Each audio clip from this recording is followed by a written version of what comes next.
I was playing at Long Beach State water polo. On my first game of the last tournament, I saw a bunch of photographers just hanging around the pool. Thought that was really weird, uncommon for a water polo game. And then I end up like finding out it was Sports Shooter Academy. So the next year, I just saved money and then I'm here.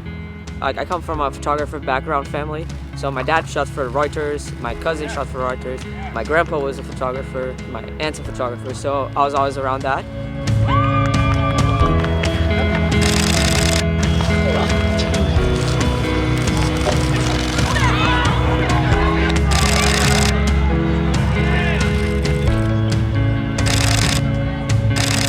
All the sports that I picked, I had never shot before.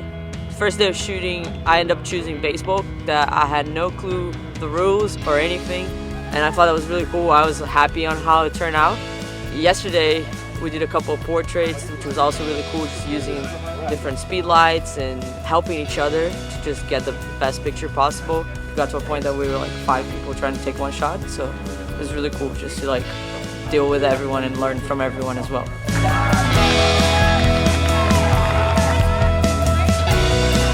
Overall, it's just like super productive to get like different feedbacks. I think that's the most important thing, but just like seeing different things at the same time. You're just not focused on the basic, you're always trying to like accomplish something cool and different and just to be proud of.